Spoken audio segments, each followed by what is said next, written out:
Venez, bonjour les amis. Encore une fois, bonjour à ceux qui viennent de nous rejoindre. Nous sommes dans le cours 10 doctoral 19 de l'école de la foi Franck Cana. Je suis votre serviteur, évangéliste Franck Cana, enseignant à l'école de la foi, pasteur de l'église Jésus c'est le miracle à Saint-Joseph sur l'île de la Réunion et pasteur également de l'église La Bonne Espérance sur la commune de Sainte-Anne à La Réunion toujours et aussi pasteur de l'église Les Héritiers du Christ ressuscité sur la commune de Sainte-Marie à la Martinique. Nous sommes dans le cours doctoral numéro 19. J'explique maintenant. Et j'espère que vous avez votre Bible. Vous avez de quoi prendre note, que vous avez de quoi écrire. Un cours doctoral n'est pas destiné à tout le monde, à tout chrétien, non. Le cours doctoral est destiné aux apôtres, aux docteurs, aux évangélistes, aux pasteurs, aux prophètes, à tous ceux qui sont dans les 5 ministères qui servent le Seigneur, y compris les docteurs. Parce que n'est pas docteur qui veut de la parole, n'est pas docteur de la parole qui veut. Et dans notre monde chrétien d'aujourd'hui, vous pouvez vous asseoir, vous rencontrer dans une église ou plusieurs églises, le leader c'est un docteur, là-bas c'est un docteur et tout, vous vous asseyez, vous les écoutez et vous vous rendez compte qu'ils n'ont rien de docteur, ils n'ont pas la connaissance doctorale. Donc, vous pouvez vous asseoir aussi pour apprendre. Ce cours est destiné aux serviteurs de Dieu et aux apprenants, tous ceux qui aspirent à apprendre, à emmagasiner de la connaissance, tous ceux qui aspirent à servir Dieu, non pas dans l'ignorance, non pas dans l'abrutissement, non pas dans la chair, non pas dans la violence, mais par la sagesse divine, l'intelligence et la connaissance.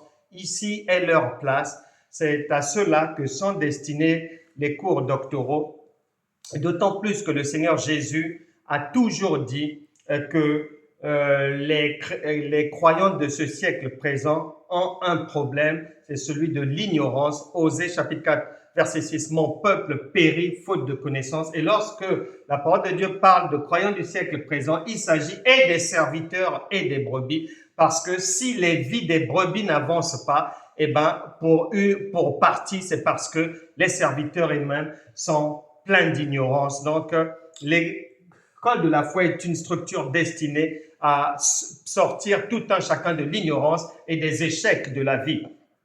Jésus a dit en Matthieu chapitre 22, verset 29, vous êtes dans l'erreur parce que vous ne comprenez ni les Écritures, ni la puissance de Dieu. Il a encore dit en Jean chapitre 8, verset 43, pourquoi ne comprenez-vous pas mon langage? Eh bien, le problème est d'actualité. Les gens prient, les gens jeûnent, les gens suivent les enseignements, les gens crient Alléluia, Amen, les gens brandissent les gloires à Dieu, ceci, cela, les gens prophétisent. Mais Jésus a dit, ce n'est pas un problème.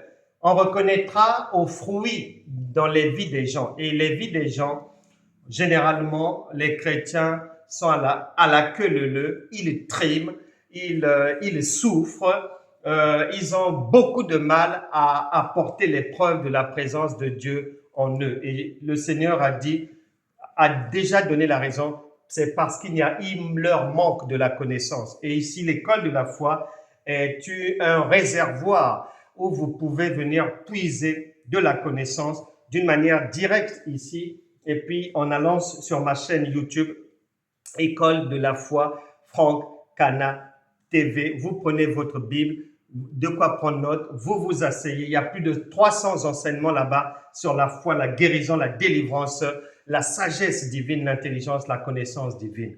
Voilà pour l'introduction. Entrons maintenant dans le vif de notre sujet du jour intitulé « Bartimée jette le manteau d'Élie pour Christ ». Bartimée jette le manteau d'Élie pour Christ.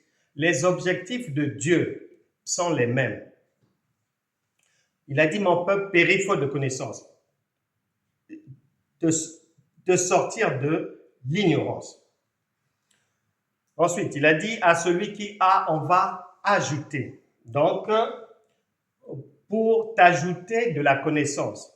Ensuite, il a dit en Jean chapitre 8, verset 32 que c'est la connaissance, c'est la vérité que tu auras qui pourra te rendre libre en fonction de la qualité de cette connaissance de la vérité.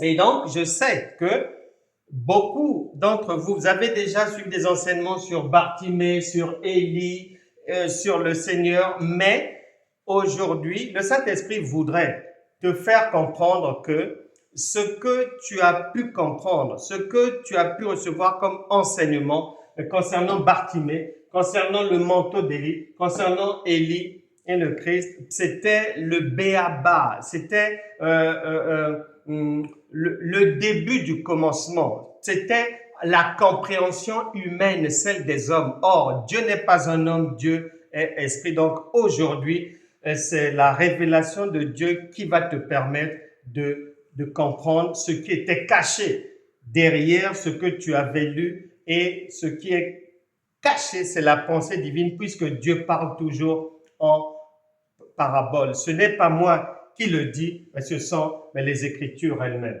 Bartimée jette le manteau d'Élie pour Christ. D'entrée de jeu, vous vous souviendrez dernièrement, dans les 2 cours précédents, j'ai introduit par Luc chapitre 24, verset 25 à 27, et puis Matthieu chapitre 5, verset 17. Pour dire quoi? C'est le Seigneur Jésus lui-même qui parle. Que tout ce qui concerne l'Ancien Testament, tout ce qui concerne la loi, les prophètes, les psaumes, Jésus dit que ça parle de lui. Il a dit aux disciples de Maïs, ça parle de moi. Tout ce qui concerne l'Ancien Testament, les prophètes, la loi et les psaumes, tout ça là, Jésus a dit que ça parlait de lui. Donc, d'entrée de jeu, tout ce que tu pourras lire dans l'Ancien Testament, obligatoirement, pour que quelqu'un prétende avoir compris la parole, pour qu'un enseignant prétende être un docteur, il doit, peu importe la partie de l'Ancien Testament, il doit être à même. Soit, il te prend de l'Ancien Testament et il te fait ressortir de n'importe où. Il peut partir de chez Noé, Moïse, Enoch, Abraham, de partout, Jephthé et tout, Déborah, n'importe qui, et il te fait ressortir de là le Seigneur Jésus-Christ. C'est-à-dire, si Jésus a dit tout ça là c'est moi, donc nous avons l'obligation de trouver le Seigneur Jésus dans ce que nous lisons là. Soit on part de l'Ancien Testament pour arriver à Jésus, ou soit on vient dans le Nouveau Testament et on explique la conclusion en donnant l'origine, la source dans l'Ancien Testament. Aujourd'hui, nous allons suivre, comme d'habitude, une démarche ordonnée parce que Dieu est un Dieu d'ordre qui va te permettre de bien comprendre. Lorsque je vais parler, je cours après la montre. Donc, ce qui fait que je vais pas trop rentrer dans beaucoup de détails. Ce sont des choses qui prennent, des explications qui prennent du temps. C'est pour ça qu'il faut venir à l'école de la foi. Maintenant, quand on va finir, tu iras à partir peut-être de demain ou après-demain, on mettra ça sur ma chaîne YouTube et là tu t'assois, tu réécoutes attentivement. Tu prends ta Bible, tu vérifies bien dans les Écritures parce que Dieu nous a interdit d'inventer des choses. Il nous faut parler sur la base de preuves bibliques, puisque Dieu est son propre avocat. Donc, j'introduis en disant que d'entrée de jeu, Jésus dit que tout ce qui concerne la loi, les psaumes, les prophètes, c'est lui. Il s'agit de lui. Donc, tout ce qu'on va trouver dans l'Ancien Testament, un docteur qui est un chirurgien des Écritures doit être à même de faire ressortir le Seigneur Jésus ou de te prendre de n'importe quel endroit pour te conduire devant le tombeau, devant la tombe de la résurrection du Seigneur Jésus-Christ, parce que c'est là où il y a la vie. Dans l'Ancien, il n'y a pas la vie. Donc, nous avons pour objectif aujourd'hui, partant d'Élie et de son manteau, nous devons, coûte que coûte, retrouver la chambre du Seigneur Jésus-Christ et à partir de là, nous aurons la vie. Tu pourras demander tout ce que tu veux à Dieu. La Bible déclare que si dans ton cœur, si nous avons l'assurance qu'il nous écoute, qu'on est clean avec lui, on demande ce qu'on veut et nous l'obtiendrons. Bartimée jette le manteau d'Élie pour Christ. Le manteau d'Élie, 2 Rois 2,13. Il est dit ceci. 2 Rois chapitre 2 verset 13.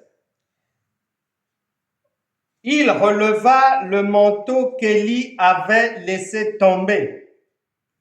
Il releva le manteau qu'Élie avait laissé tomber. Donc, c'est Élie qui était porteur d'un manteau. Et au moment de son départ, son disciple, Élisée, qui va prendre la relève dans le ministère, récupère ce manteau au verset 14. Il prit le manteau qu'Élie avait laissé tomber et il en frappa les os et dit, « Où est l'Éternel, le Dieu d'Élie ?» Lui aussi, il frappa les os qui se partagèrent ça et là et Élisée passa. Donc, le manteau part du prophète Élie. Tout au long de son ministère, il avait ce manteau. Au moment de son départ, c'est Élisée qui récupère le manteau. Maintenant, puisque Jésus a dit que tout ce qui concerne la loi, les psaumes, les prophètes, c'est lui. Donc, quand tu viens dans le Nouveau Testament, quand tu viens dans le ministère de Jésus, comme Dieu ne peut pas mentir, tu as l'obligation de retrouver le manteau d'Élie. Obligatoirement. Obligatoirement. Si tu ne le retrouves pas, donc tu n'as pas compris. Et ton pasteur non plus, il ne comprend rien à rien. Vous êtes pareil. Donc, le manteau part d'Élie. Élisée récupère et par la recherche dans les Écritures, on vient retrouver ce manteau en Marc chapitre 10. Marc chapitre 10, chez l'aveugle Bartimée.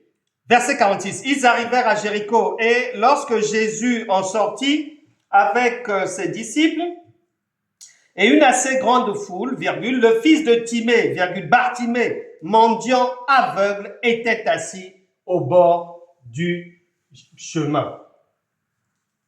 Il entendit que c'était Jésus de Nazareth et il se mit à crier, « Fils de David, Jésus, aie pitié de moi. » Plusieurs le reprenaient pour le faire taire. Mais il criait beaucoup plus fort, « Fils de David, aie pitié de moi. » Jésus s'arrêta et dit, « Appelez-le. » Ils appelèrent l'aveugle en lui disant, « Prends courage, lève-toi, il t'appelle. » L'aveugle jeta son manteau et se levant d'un bond, vint vers Jésus. L'aveugle jeta son manteau. Première chose, on va constater que avant d'avoir les yeux fixés sur ce manteau que nous retrouvons, parce que d'aucuns pensaient que ce manteau avait disparu. Non, il est passé de main en main, de main en main, de main en main, depuis Élie, Élisée, jusqu'à plusieurs siècles après, Bartimée fut héritier de ce manteau. Mais notre attention est attirée par une précision divine. Cet homme avec le manteau venant d'Élie, on nous dit qu'il est assis au bord du chemin. Alors que nous savons que Élie et Élisée n'était pas assis au bord du chemin. Alors, pour nous, on va chercher à savoir le bord du chemin, pourquoi il était là-bas, et ça veut dire quoi? Alors, le bord du chemin, une écriture nous donne un éclairage d'abord. Début d'éclairage, 2 Samuel chapitre 15. 2 Samuel chapitre 15, verset 1. Après cela, Absalom se procura un char et des chevaux et 50 hommes qui couraient devant lui. Il se levait de bon matin et se tenant au bord du chemin de la porte. Bartimée, nous comprenons par là que c'est un successeur d'Absalom. Il est au bord du chemin. Alors, on va chercher à savoir, mais comment ça se fait qu'il est au bord du chemin comme Absalom?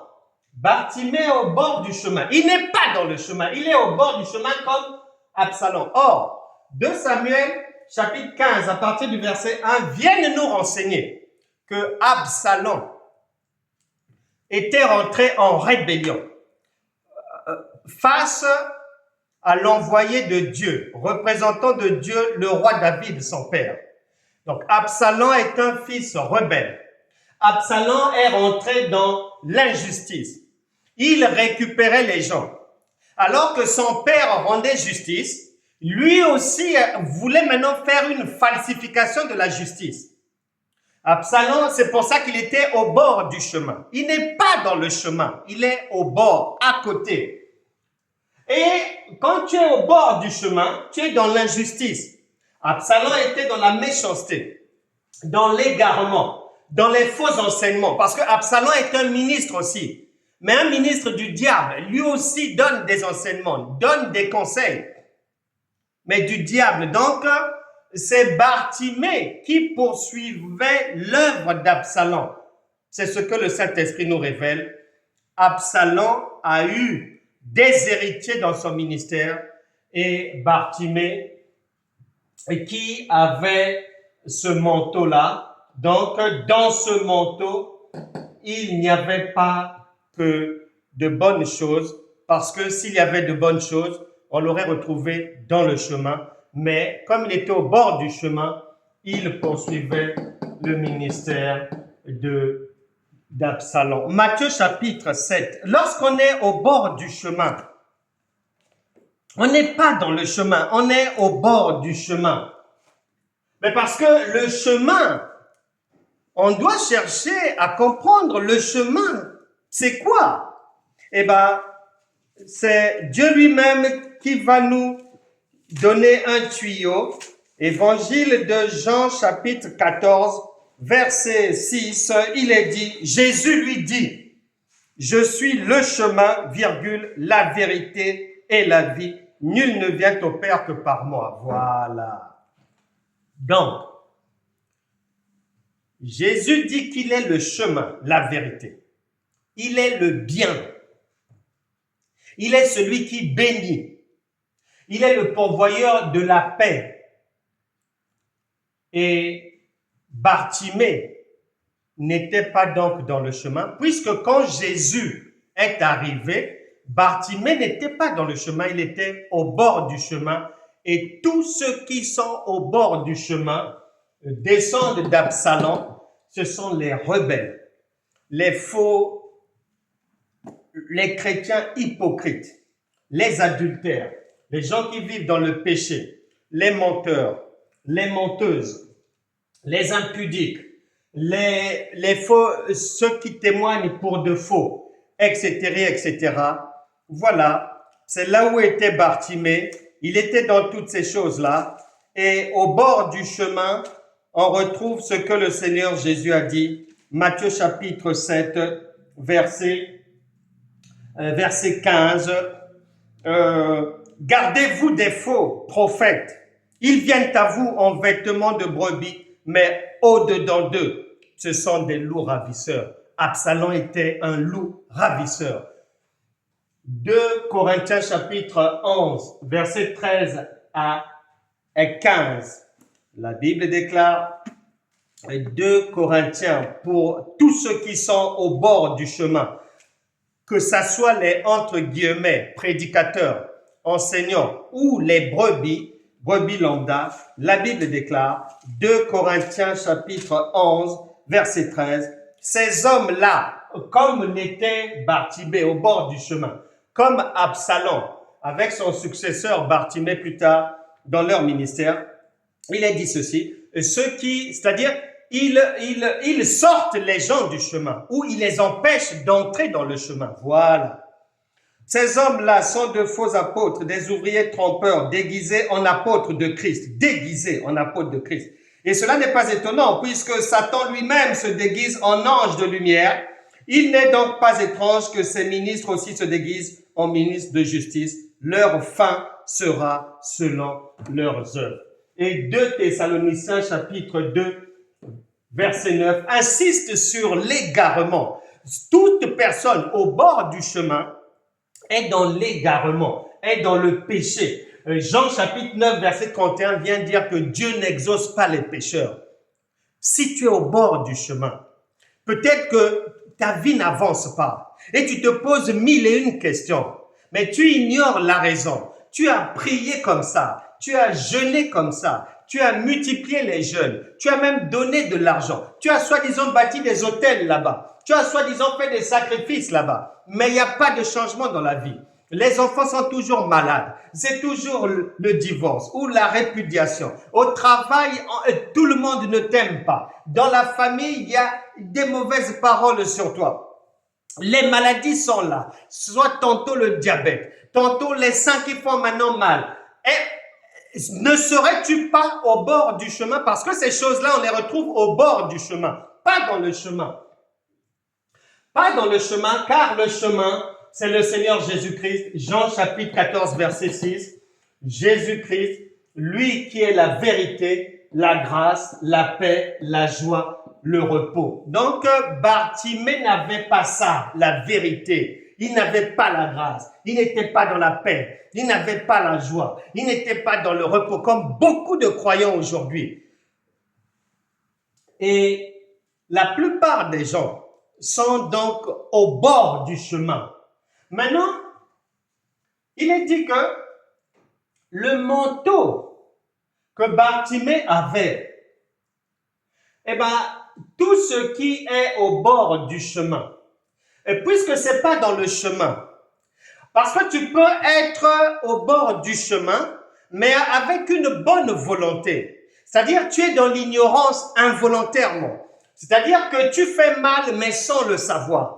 Et donc, toutes ces choses-là, peut-être que Bartimée, à un moment donné, il faisait les choses sans savoir. Il faisait les choses dans l'ignorance. Ou il ne savait pas comment se sortir de la drogue. Ou bien de l'alcool et tout.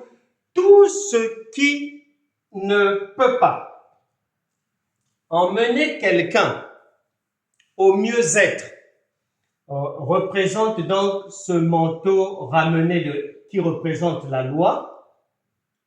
C'est le manteau, puisque le manteau n'a pas pu donner la vie à Bartimée. Et la Bible déclare en Hébreu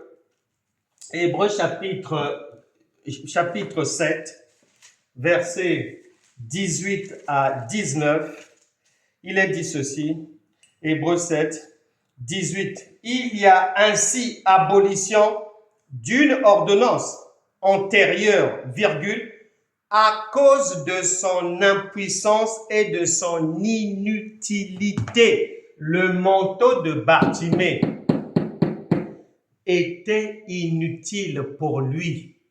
Il a tout essayé. La femme à la perte de sang, Évangile de Luc chapitre 8, à partir du verset 43, il est dit qu'elle avait fait beaucoup de médecins. Elle avait tout essayé, mais elle n'avait pas trouvé la solution. Bartimée, qui avait hérité du manteau d'Élie, qui était passé par Élisée et bien d'autres frères, Bartimée, ce manteau-là, cette double onction-là, soi-disant, n'avait pas permis à Bartimée d'être à l'abri des attaques démoniaques, de pouvoir vivre une vie décente, de vivre dans la dignité, dans l'honneur, parce que ce manteau qui représentait la loi, la Bible déclare en Hébreux 7, 18 à 19, était caractérisé par l'impuissance. Impuissance. Il a un manteau, mais ce manteau, il y a eu des miracles à l'époque avec ce manteau. Il y a eu des miracles, il y a eu des choses. Donc, tu peux. La Bible déclare que même le diable peut faire certains miracles. Mais à un moment donné, tu as peut-être été voir des marabouts. On t'a peut-être aidé, donné des solutions à tes problèmes. Mais tu t'es rendu compte avec le temps que c'était des solutions provisoires et non définitives. Le manteau d'Élie n'a pas pu apporter des solutions définitives. Raison pour laquelle Bartimée, qui était le long du chemin, et le long du chemin, au bord du chemin, Jésus vient préciser, Matthieu chapitre 13. Matthieu chapitre 13. Matthieu chapitre 13. Ouvrez vite, vite, vite, vite, vite. Nous courons après la montre. Matthieu chapitre 13. Verset 4. Il est dit ceci. Un semeur sortit pour semer. Comme il semait, une partie de la semence tomba le long du chemin. C'est là où était Bartimée. C'est là où Absalom faisait ministère. Au même endroit, le long du chemin. Pas sur le chemin, le long du chemin. Et il est dit, les oiseaux vinrent et la mangèrent.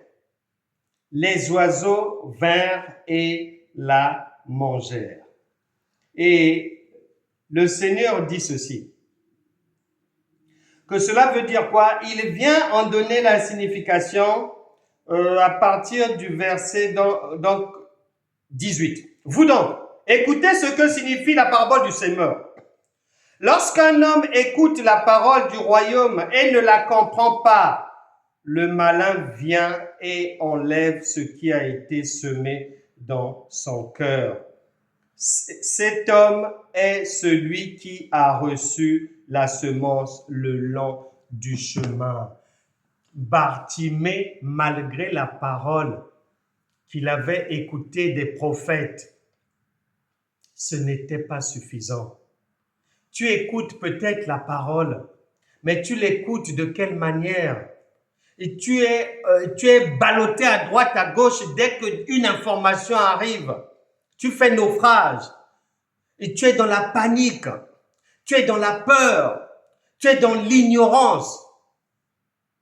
Et le Seigneur explique que le malin vient enlever, et beaucoup de croyants sont comme ça.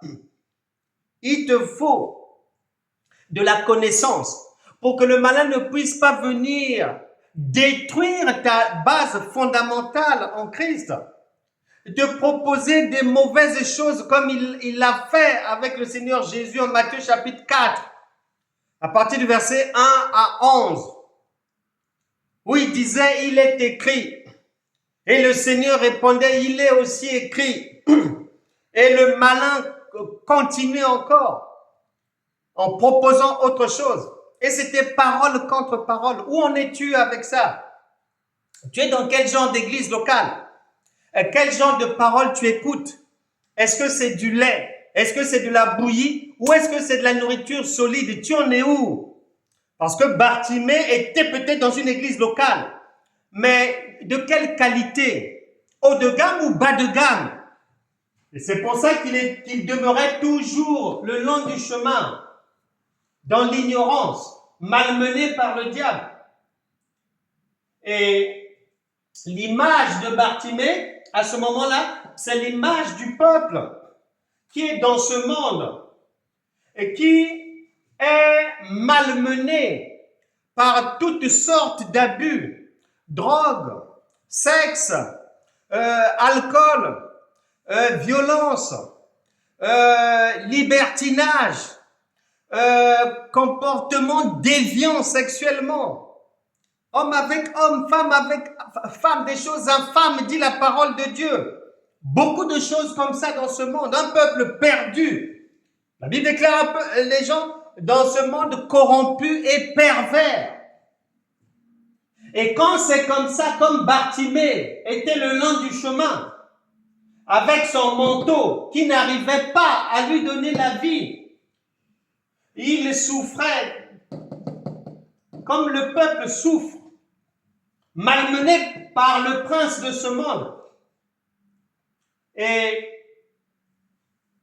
étant comme ça, Bartimée donc, qui vivait dans le péché, il est dit en Romains chapitre 3 verset 23 que tous ceux qui ont péché sont privés de la gloire de Dieu. Romains 3 23. Donc, quand tu es au bord du chemin, tu ne peux pas vivre la gloire de Dieu. Tu en es privé comme Bartimée. Il faut être dans le chemin. Il faut être dans la foi. La vraie foi, pas la foi blablabla. Non, la vraie foi authentique.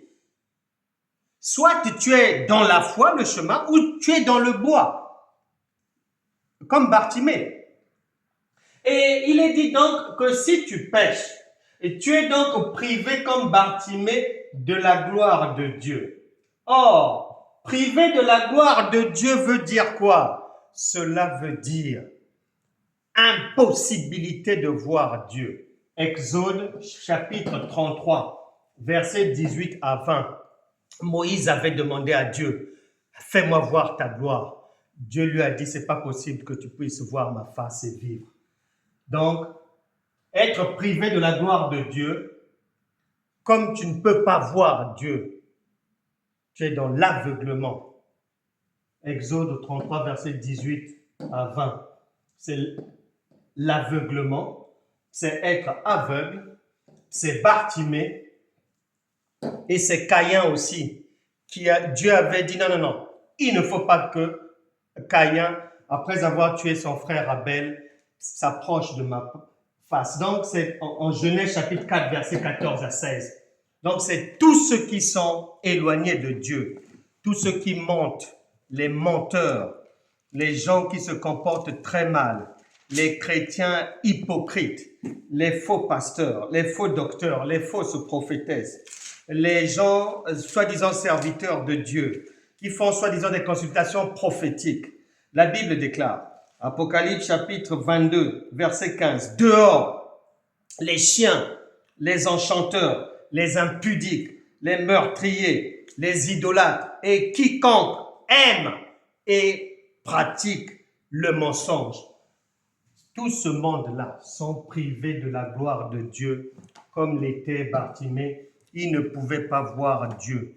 Comme tu ne peux pas voir Dieu, comme tu es privé de la gloire de Dieu, Bartimée, il en était là. Et dans cette situation, la parole de Dieu dit ceci, en Ésaïe chapitre 38, verset 18, il est dit à ce moment-là, « Ce n'est pas le séjour des morts qui te loue, ce n'est pas la mort qui te célèbre, ceux qui sont descendus dans la fosse n'espèrent plus en ta fidélité. » Ils n'espèrent plus. Ceux qui sont au bord dans la fosse, ils n'ont aucune espérance. Ils ne peuvent rien espérer. Ils sont cernés de négativité, de difficultés partout. À gauche, privés de la gloire de Dieu. À droite, Dieu n'exauce pas les pécheurs. Et le prophète Ésaïe précise que celui qui est dans la fosse ne peut pas recevoir le secours de Dieu. Donc, il n'y a pas de secours pour quiconque est dans l'aveuglement, comme Bartimée. Quiconque est aveugle, quiconque est privé de la gloire de Dieu, quiconque marche dans la loi, Quiconque a un soi-disant manteau, beaucoup dans des églises partout, on fait des cultes, voilà Seigneur, on prie au Seigneur, oh, donne-moi l'onction, donne-moi le manteau d'Élie, et il y a même des pasteurs qui font passer leur veste, prenez le manteau d'Élie et tout, prenez le manteau de la double onction, ah Seigneur, donne-moi une double onction, ah Seigneur, cette double onction n'a pas permis à Bartimée d'aller de l'avant. Ce sont des miettes, des petites choses. Et Bartimée entend enfin que le Fils de l'homme est dans les parages. Il crie. Il crie. Cherche le secours de Dieu, toi aussi. Si tu as du mal à te défaire de la masturbation, du lesbianisme, de toutes ces choses-là, cherche le secours de Dieu. De l'ivrognerie et tout. Cherche le secours de Dieu. Pourquoi? Parce que Bartimée ne s'est pas découragé. Et je t'encourage à ne pas te décourager. Job a dit que même quand on coupe un arbre, il repousse. Et l'être humain est ainsi. Ne te décourage pas. Peu importe tes péchés, peu importe le mal. Aujourd'hui, tu sors de la difficulté. Et regarde pour sortir de la difficulté ce qu'il faut faire. Lorsque Bartimée a appris que c'était le Seigneur Jésus et que il pouvait maintenant s'approcher de lui, la Bible déclare que tous ceux qui veulent s'approcher de Dieu puissent l'adorer en esprit et en vérité, sans mensonge et avec la connaissance, pas l'ignorance. Parce que l'esprit, c'est la connaissance. Et Bartimée va faire quoi? Il avait compris que quand tu vas voir monsieur le maire ou le président de la République, tu ne peux pas aller tout en étant dégueulasse. Et ce manteau n'avait pas de bonnes choses. Le caractère de Bartimée n'était pas bien. Il transportait des mauvaises choses. Il avait fait du mal aussi aux gens. C'est pour ça qu'il était dans l'abaissement, l'aveuglement. Mais qu'as-tu fait dans ton passé? Quels sont les péchés que tu as ramassés dans ta vie? Pourquoi tu accuses seulement les autres et que tu ne veux pas assumer le mal fait? Et Bartimée, heureusement, il viendra lorsque le Seigneur Jésus dira appelez-le. En Marc chapitre 10 verset 50, il vient jeter son manteau. Pourquoi? Parce que Matthieu chapitre 5, verset 8 dira, alors que le prophète Ésaïe dira que tous ceux qui sont dans la fosse ne peuvent pas recevoir le secours de Dieu, quand le Seigneur Jésus arrive, Bartimée avait su que cette loi va tomber à l'eau et qu'il peut être qualifié, encore une fois, malgré les péchés de sa vie. Peu importe tes péchés.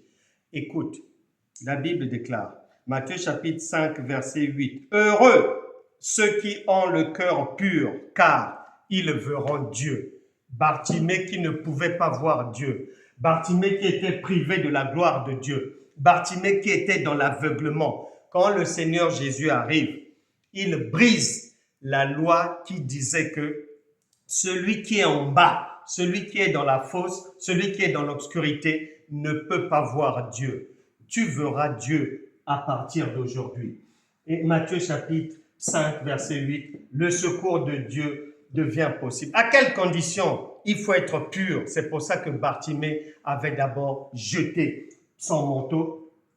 Il a jeté son manteau pour avoir quoi à la place? Eh bien, le Seigneur Jésus a dit, je suis venu pour te donner la vie et te la donner en abondance. C'est-à-dire, ce qui n'avait pas marché hier, non seulement tu vas avoir ça, mais en mieux. Et Bartimée est rentré dans la vie abondante. Jean chapitre 10, verset 10, égale au repos. Matthieu chapitre 11, verset 28. Ce n'est qu'après avoir jeté le manteau qu'il avait hérité de ses pères spirituels, d'Élie, via Élisée et les autres pères, que Bartimée, en bout de course, à bout de nerfs, n'en pouvant plus, au bord de l'effondrement, il comprendra que tant qu'il avait ce manteau-là, la vie ne pouvait pas avancer.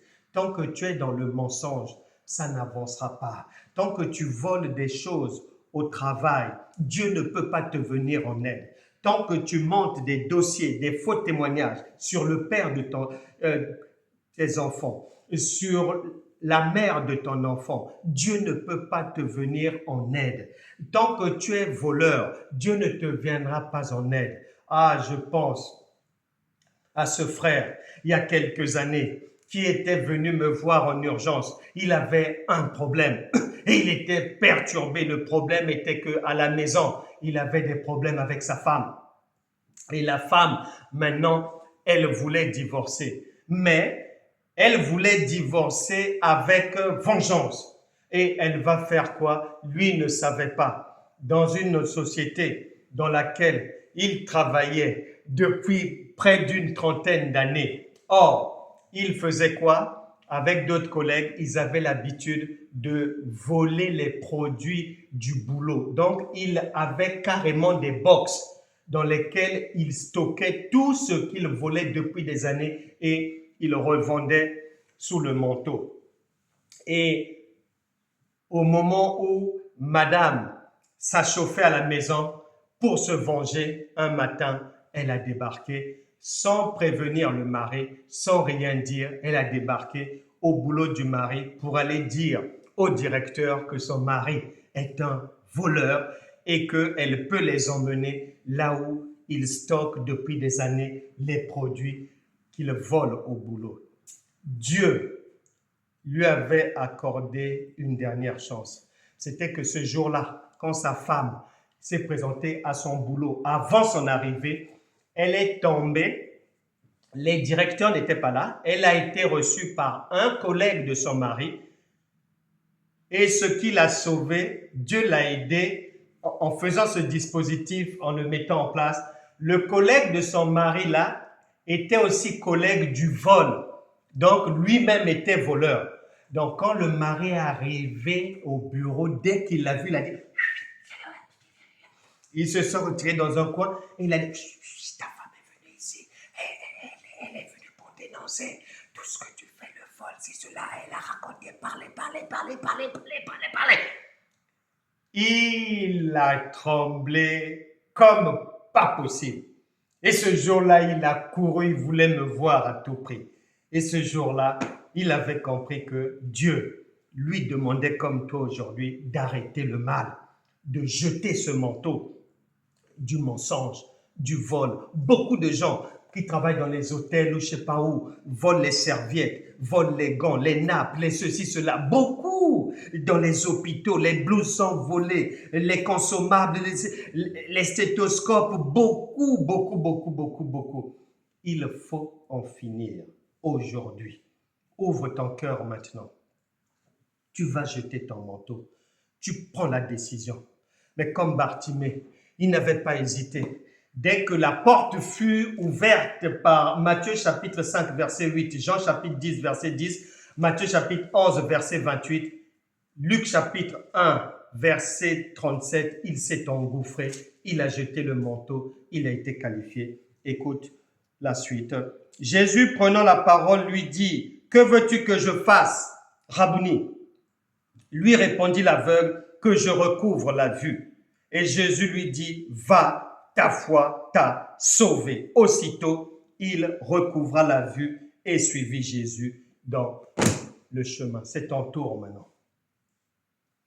Dieu est maintenant devant toi.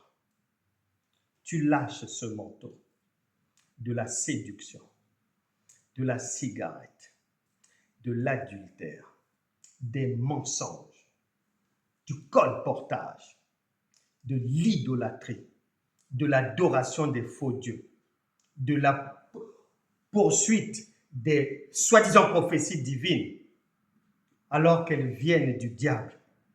Tu arrêtes la voyance. Tu arrêtes le double langage. Tu arrêtes le mal, toutes sortes de mal. Et le mal, pour l'arrêter aussi, si tu reconnais que tu avais mal fait il y a 12 ans, 15 ans, va demander pardon. Si la personne est déjà morte, demande pardon à sa veuve, à son veuf. S'ils ne sont plus là, demande pardon au moins à l'un des enfants. Demande pardon. Restitue. Restaure ce que tu avais détruit. Ouvre ton cœur.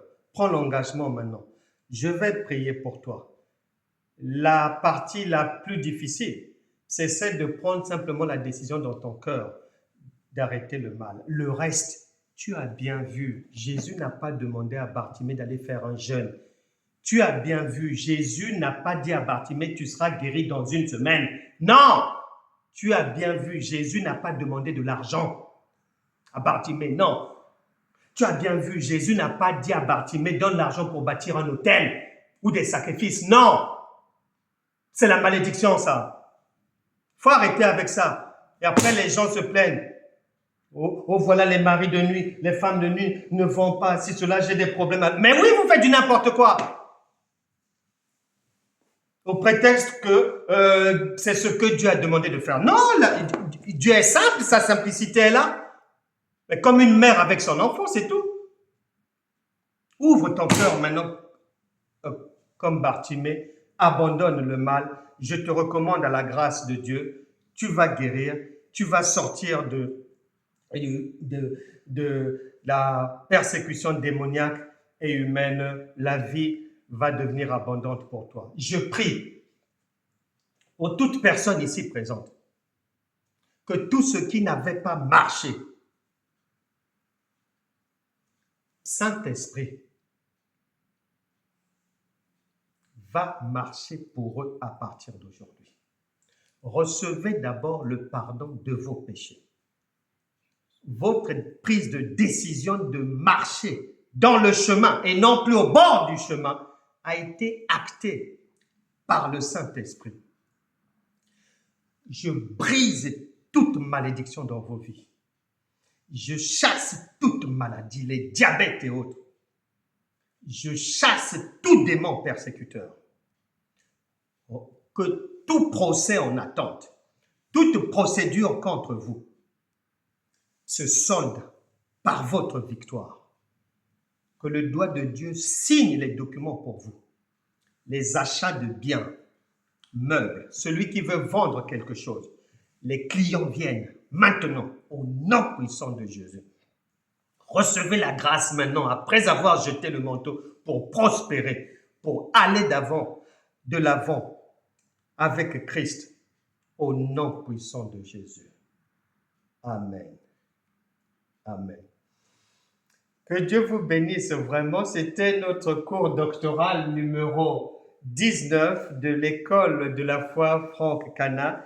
Vous pourrez retrouver cela sur ma chaîne YouTube École de la foi Franck Cana TV. N'oubliez pas de partager, de liker et de suivre les enseignements. Il faut apprendre, il faut emmagasiner des apprentissages. C'est lorsque tu comprends ce qu'on vient de voir là que tu arrives devant Dieu. C'est pas lorsque c'est « Ah oui, ma sœur, Dieu va te bénir. Oui, reçois le manteau d'Élie. Oui, reçois le... » Mais le manteau, il n'y avait rien de bon dedans. Bartimée l'a jeté. Donc, les gens font des prières vaines. C'est la crèche, ça, spirituelle. Mais tu ne seras plus à la crèche. Et nous sommes en train, par la grâce de Dieu, d'avancer ensemble. C'était le cours doctoral 19. Lorsque tu comprends ces choses, tu as vu Dieu. Comme Bartimée, c'est pareil. Tu as vu Dieu. Tu es parti d'en bas pour en haut, sans rien inventer, avec les témoins de Dieu qui nous ont conduits jusqu'à la tombe du Seigneur Jésus, le lieu de la résurrection. Votre vie ne sera plus jamais la même. Je vous rappelle que sur ma chaîne YouTube, École de la foi Franck Cana TV, vous aurez les ouvrages, vous pourrez vous les procurer. Le dépouillement spirituel et sa conservation, ainsi est la foi, la vie nouvelle. Et j'ai dit, vous êtes des dieux. Que Dieu vous bénisse. On se retrouvera demain dès 8 heures. Premier culte, il sera 8 heures à Paris, 10 heures à l'île de la Réunion. Deuxième culte, il sera 14 heures à Paris, 16 heures à l'île de la Réunion. Et troisième culte, il sera 16 heures à Paris et 10 heures à la Martinique. Que Dieu vous bénisse. À demain. Au revoir.